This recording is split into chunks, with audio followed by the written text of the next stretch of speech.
The Story of the Star-Spangled Banner by the Dawn's Early Light by Stephen Crowell. The War of 1812. Between 1793 and 1814, France, led by the power-hungry Napoleon, waged war against many European countries. As England began needing more sailors for the Royal Navy, there were fewer and fewer British commercial ships. Soon, the United States had pretty much taken over the trade between the French and the Spanish colonies and Europe. England and France tried to impose restrictions on American shipping, and the Royal Navy began boarding American ships and seizing both British deserters and American sailors for their service. Finally, on June 18, 1812, a poorly prepared United States declared war on Great Britain.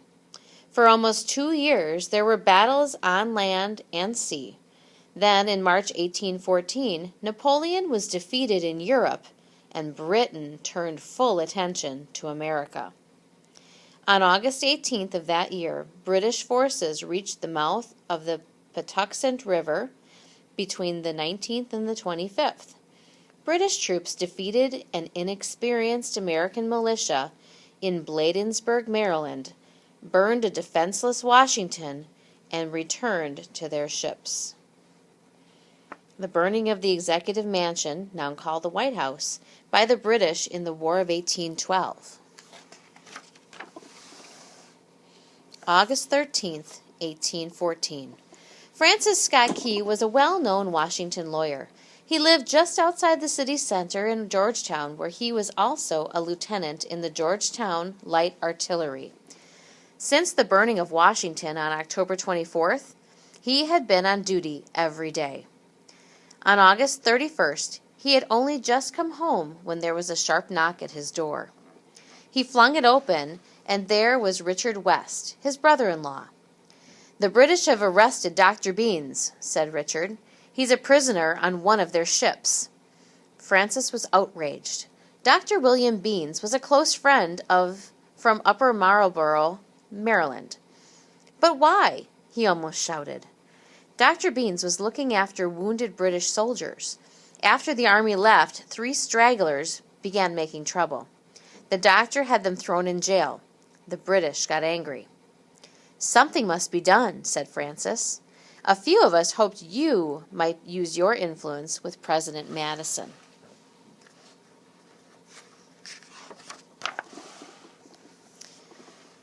Francis got released from military duty.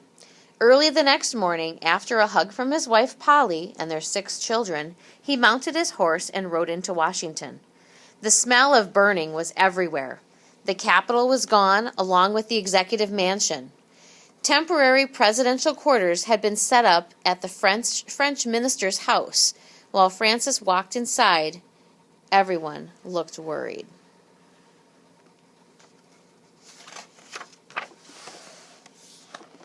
He was shown into a front room with a guard at the door. The president sat alone. He was pale and hollow-eyed and looked very small. Francis made his request. Mr. Madison turned and smiled sadly. "I give you permission to visit the British fleet as an official American envoy under a flag of truce. John Mason, Commissary General of Prisoners, will allow Colonel John S. Skinner, his agent in charge of prisoner exchange, to go with you."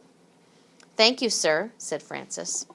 He returned home and asked Polly to take the children to Terra Rubra, their estate in western Maryland. The following day, he set off through stifling heat for Baltimore.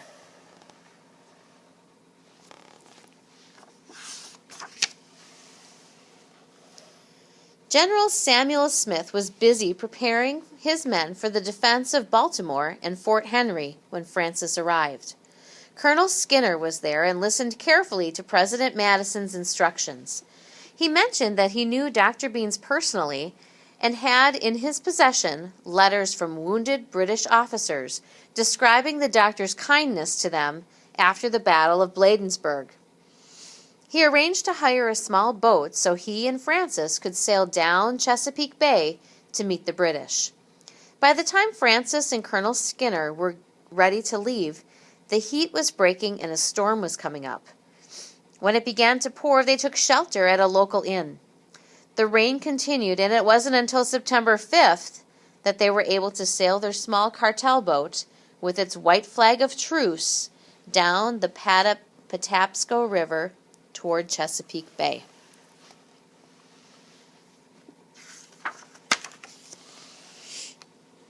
They searched for the British fleet until nightfall, but they had no luck until late in the afternoon of September 7th. The tall ships were lying off the mouth of the Potomac. Colonel Skinner sighted Vice Admiral Sir Alexander Cochrane's 80-gun flagship, the HMS Tonnant. As they drew closer, Francis could see the line of gun ports, black checkerboard squares against a yellow background. They reached the Tonnant. Francis and the colonel climbed aboard and were taken to Admiral Cochrane's cabin. The admiral was friendly but formal. "No," he said when Francis finished his plea. "As a non-combatant, Dr. Beans has no right to arrest those men." Had no right to arrest those men. Francis explained that the doctor might not have realized what he was doing, that he could not have violated his neutrality because by then the British were no longer occupying the territory.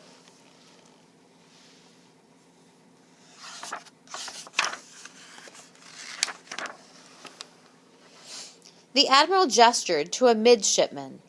"Call in General Ross and Admiral Cockburn." They arrived almost at once. Major General Sir Robert Ross was tall and imposing. Rear Admiral Sir George Cockburn, red-faced and grim. Once more, Francis presented his arguments and his official letters.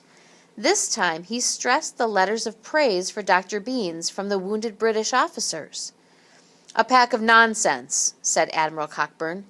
"We must take Beans to Halifax and see that he's punished there." "I do not agree," said General Ross. "I'm moved by these letters from wounded officers, and as co-commander of our expeditionary forces, I will release the prisoner. However, all 3 of these men will remain with us until after we've completed our attack on Baltimore."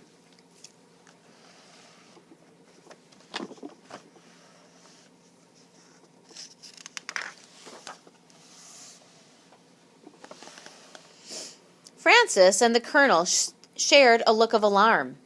Then they were hurried out into a small hold in the ship's prow. Dr. Beans was there and greeted them warmly. When his 2 friends told him what was happening, he was horrified. "And we must sit and watch while our country is attacked?" he exclaimed. "I'm afraid so," Colonel Skinner replied. The 3 Americans were put up on the frigate Surprise, and for 3 days the British fleet crept up Chesapeake Bay.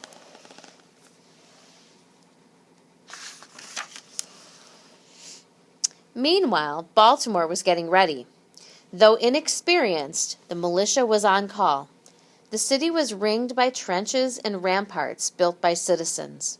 At star-shaped Fort McHenry, out on Whetstone Point overlooking the Patapsco River, 1,000 troops were under the command of Major George Armistead. They had thrown up barriers outside the moat, placed sandbags around the powder magazine, and sunk many small ships and barges in the north channel of the river to slow enemy progress. They had also stationed a half-dozen small gunboats between the sunken hulls and the city. There was a bold new flag flying over the fort, 42 by 30 feet, 15 stars and 15 stripes, and it was the work of Mary Pickersgill and her daughter Caroline. There's the flag.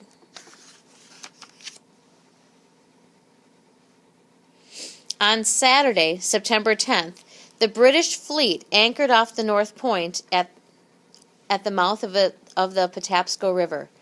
Francis, Colonel Skinner, and Dr. Beans were hustled from the Surprise back to their own small boat. Admiral Cochrane had decided to take personal command of the bombardment. He wanted the smaller, faster frigate as his flagship.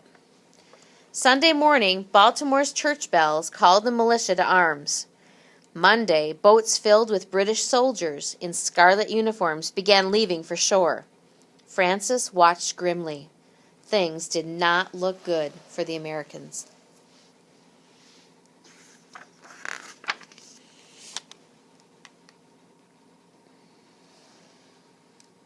With the troops underway on land, the fleet began moving upriver. As the ships came within a few feet of Fort McHenry, the stars and stripes were waving overhead. Later that afternoon, word came from shore. The Americans had retreated to positions outside the city. General Ross had been killed. A silence seemed to fall over the fleet, but preparations continued. Francis, Dr. Beans, and Colonel Skinner spent a restless night as 16 smaller British ships moved into the shallower water closer to the fort.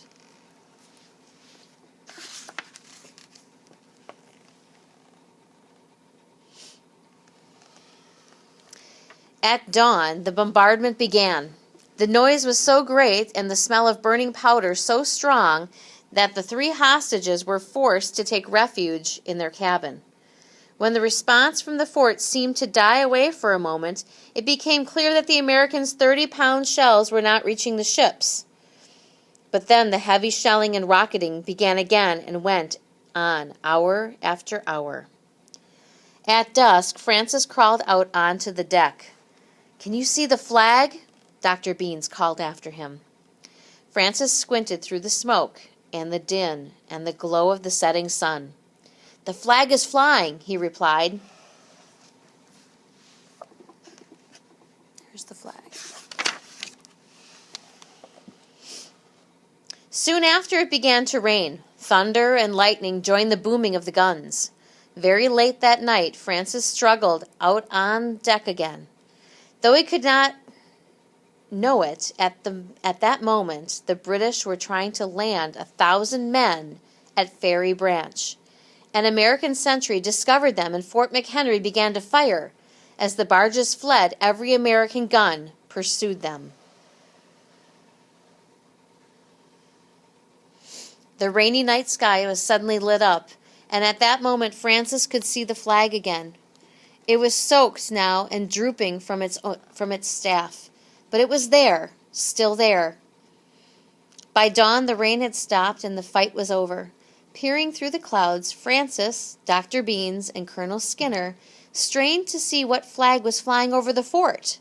Had the British triumphed in the night? But no, there it was, unfurling in the breeze, the stars and stripes. All his life, Francis had written poetry. He reached into his pocket and found an old letter. With the tune to the song, "The Anacreon in Heaven," in mind, he scribbled, "Oh, say, can you see?" and then, "By the dawn's early light."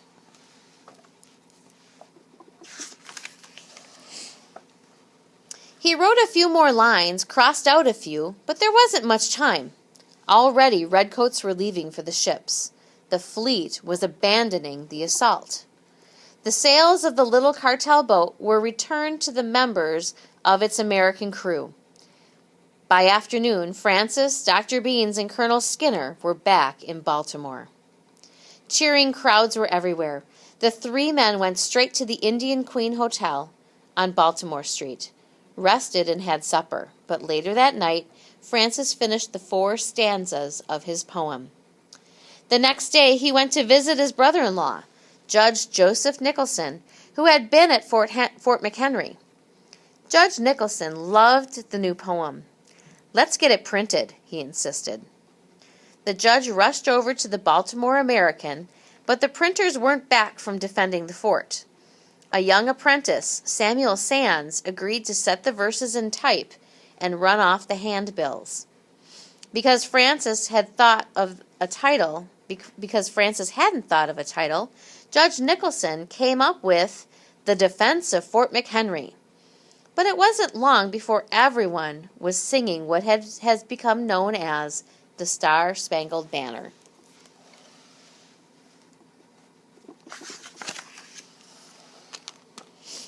Author's note.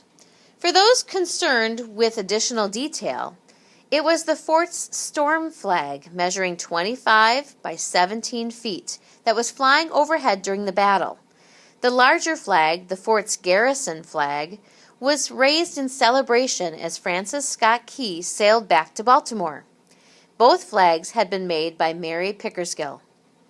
After writing his poem, Key returned to Terra Rubra and then to Georgetown and his successful law practice. When his friend Andrew Jackson became president in 1829, he was appointed United States District Attorney for the District of Columbia. Always opposed to slavery, he was a founder of the American Colonization Society, which began a settlement of freed slaves on the west coast of Africa called Liberia. He and Polly had 11 children together and eventually retired to Terra Rubra. With the collapse of the assault on Baltimore, the British fleet sailed to Jamaica. A peace treaty was signed at Ghent in what is now Belgium on December 24, 1814. But word of that did not reach America for some time, and the final battle of the war was actually fought and won by Andrew Jackson at New Orleans on January 8, 1815. Over the years, the Star-Spangled Banner had become more and more popular. In the 1890s, it became the official song of the Army and the Navy. In 1916, President Woodrow Wilson ordered it to be played on official occasions, but not until 1931 did the Congress, by decree, make the song the national anthem of the United States of America.